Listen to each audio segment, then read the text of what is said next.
കോൺഗ്രസ് നേതാവ് കെ മുരളീധരൻ ഉയർത്തിയ ആരോപണ കൊടുങ്കാറ്റുകൾ കത്തിപ്പടർന്നുകൊണ്ടിരിക്കെ സമാന ആരോപണവുമായി നിയുക്ത MP ശശി തരൂരും രംഗത്തെത്തി.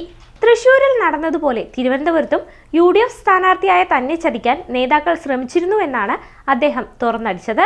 തിരുവനന്തപുരം DCCയിലെ ചില ഉന്നതന്മാരുടെ മുൻകൈയിലാണ് വോട്ട് അട്ടിമറി നീക്കം നടന്നതെന്നും ഹൈക്കമാൻഡിന് നൽകിയ പരാതിയിൽ തരൂർ വ്യക്തമാക്കിയിട്ടുണ്ട്. ലോക്സഭാ തെരഞ്ഞെടുപ്പ് പ്രവർത്തനങ്ങൾ പണം കൊയ്യാനുള്ള അവസരമാക്കി ചില കോൺഗ്രസ് നേതാക്കൾ മാറ്റുകയായിരുന്നുവെന്ന ആരോപണം ദിനം തോറും കൂടുതൽ ശക്തമാവുകയാണ്. പ്രചാരണ പ്രവർത്തനങ്ങൾക്കായി വൻതോതിൽ പണം ചെലവഴിക്കുന്ന BJP സ്ഥാനാർത്ഥികളുമായി വിവിധയിടങ്ങളിൽ കോൺഗ്രസ് നേതാക്കൾ അവിശുദ്ധ കൂട്ടുകെട്ടുകൾ ഉണ്ടാക്കിയിട്ടുണ്ടെന്ന പരാതിയാണ് പലയിടങ്ങളിലും കോൺഗ്രസ് പ്രവർത്തകർ ഉയർത്തിയിട്ടുള്ളത്. പുറത്തു വന്നുകൊണ്ടിരിക്കുന്ന തെരഞ്ഞെടുപ്പ് കണക്കുകൾ വ്യക്തമാക്കുന്നതും വൻതോതിലുള്ള വോട്ട് ചോർച്ച തന്നെയാണ്. ശശി തരൂരിനെയും മുരളിയെയും പോലെയുള്ള മുതിർന്ന നേതാക്കളെ വരെ ഈ വിധത്തിൽ കാലുവാരാൻ കോൺഗ്രസ് നേതാക്കൾ അണിയറ നീക്കങ്ങൾ നടത്തിയെന്ന ആരോപണം ഞെട്ടിപ്പിക്കുന്നതാണ്. മണ്ഡലത്തിൽ ഈ വിധത്തിൽ തനിക്കെതിരെ അടിയൊഴുക്കുകൾ നടക്കുന്നതായി ആത്മാർത്ഥതയുള്ള ചില പ്രവർത്തകർ ചൂണ്ടിക്കാണിച്ചതുകൊണ്ടാണ് അവസാന നിമിഷം അതിനെയെല്ലാം പ്രതിരോധിക്കാനും വിജയം സ്വന്തമാക്കാനും കഴിഞ്ഞതെന്നാണ് തരൂർ വ്യക്തമാക്കിയിട്ടുള്ളത്. കോൺഗ്രസ് ഹൈക്കമാൻഡിന് തരൂർ നൽകിയ പരാതിയിൽ DCC അധ്യക്ഷൻ പാലോട് രവിക്കെതിരെ കടുത്ത ഭാഷയിൽ പരാമർശങ്ങളുണ്ട്. മണ്ഡലത്തിലുടനീളം സംഘടിത പ്രവർത്തനങ്ങൾ നടത്താനോ അണികളെ ഏകോപിപ്പിക്കാനോ ഉള്ള നീക്കങ്ങളൊന്നും നേതൃത്വം നടത്തിയിട്ടില്ലെന്നും കേരളമൊട്ടാകെ ശ്രദ്ധിക്കുന്ന പോരാട്ടമായിട്ടും അതിന്റെ ഗൗരവത്തിനനുസരിച്ച് തനിക്ക് പിന്തുണ നേതൃത്വം നൽകിയില്ലെന്നുമാണ് തരൂർ ആരോപിച്ചിട്ടുള്ളത്.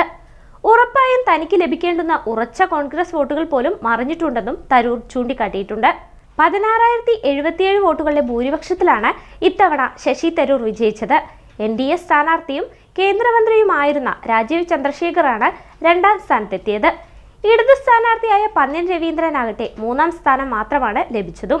ഏത് വിധേനയും കേരളത്തിൽ അക്കൗണ്ട് തുറക്കണമെന്നും മണ്ഡലങ്ങളിലെല്ലാം കരുത്ത് തെളിയിക്കണമെന്നുമുള്ള കടുത്ത നിർദ്ദേശമാണ് BJP ദേശീയ നേതൃത്വം സംസ്ഥാന ഘടകത്തിന് നൽകിയിരുന്നത്. അതിനുവേണ്ടി ഏതറ്റം വരെ പോകാനുള്ള അനുമതിയും സംസ്ഥാന നേതാക്കൾക്ക് ലഭിച്ചിരുന്നു. സംസ്ഥാനത്ത് BJP ഒന്നാമതെത്തിയത് 11 നിയമസഭാ മണ്ഡലങ്ങളിലാണ്. ഈ മണ്ഡലങ്ങളിലെല്ലാം കോൺഗ്രസിന്റെ വോട്ട് വൻതോതിൽ ഇടിഞ്ഞിട്ടുണ്ട്. ആറ്റിങ്ങൽ, കാട്ടാക്കട, മണലൂർ, ഒല്ലൂർ, തൃശൂർ, നാട്ടിക, ഇരിങ്ങാലക്കുട, പുതുക്കാട്, കഴക്കൂട്ടം, വട്ടിയൂർക്കാവ്, നേമം എന്നീ 11 മണ്ഡലങ്ങളിലും 2019 തെരഞ്ഞെടുപ്പിനെ അപേക്ഷിച്ച് UDFന്റെ വോട്ട് വിഹിതം കുത്തനെ ഇടിഞ്ഞിട്ടുണ്ട്. കോൺഗ്രസിന്റെ രാഷ്ട്രീയ സത്യസന്ധത കൂടിയാണ് ഈ തെരഞ്ഞെടുപ്പിലൂടെ ചർച്ചാ വിഷയമാകുന്നത്. ഈ ഗൂഢാലോചനകൾക്കിടയിലും 19 സീറ്റ് എന്ന അഭിമാന വിജയം ലഭിച്ചതുകൊണ്ട് മാത്രമാണ് തൃശൂർ മോഡൽ കൂട്ടയടികൾ മറ്റ് ജില്ലകളിൽ അരങ്ങേറാതിരുന്നത്. BJP നേതാക്കൾ സംസ്ഥാനത്തെ പല രാഷ്ട്രീയ പാർട്ടികളുമായും രഹസ്യ കൂടിക്കാഴ്ചകളും നീക്കുപോക്കുകളും നടത്തിയിരുന്നുവെന്ന സംശയം തെരഞ്ഞെടുപ്പിന് മുമ്പ് തന്നെ വിവിധ കോണുകളിൽ നിന്നും ഉയർന്നിരുന്നു. അതെല്ലാം ശരിവെക്കുന്ന വാർത്തകൾ തന്നെയാണ് ഇപ്പോൾ പുറത്തു വന്നുകൊണ്ടിരിക്കുന്നത്. പല കോൺഗ്രസ് നേതാക്കളും എതിർ സ്ഥാനാർത്ഥികളുമായി ബിസിനസ് ഡീലുകൾ നടത്തിയിരുന്നുവെന്ന ആരോപണമുയർത്തി സ്വന്തം സ്ഥാനാർത്ഥികൾ തന്നെ രംഗത്ത് വന്നതിലെ ഞെട്ടലിലാണ് സംസ്ഥാനത്തെ കോൺഗ്രസ് പ്രവർത്തകർ.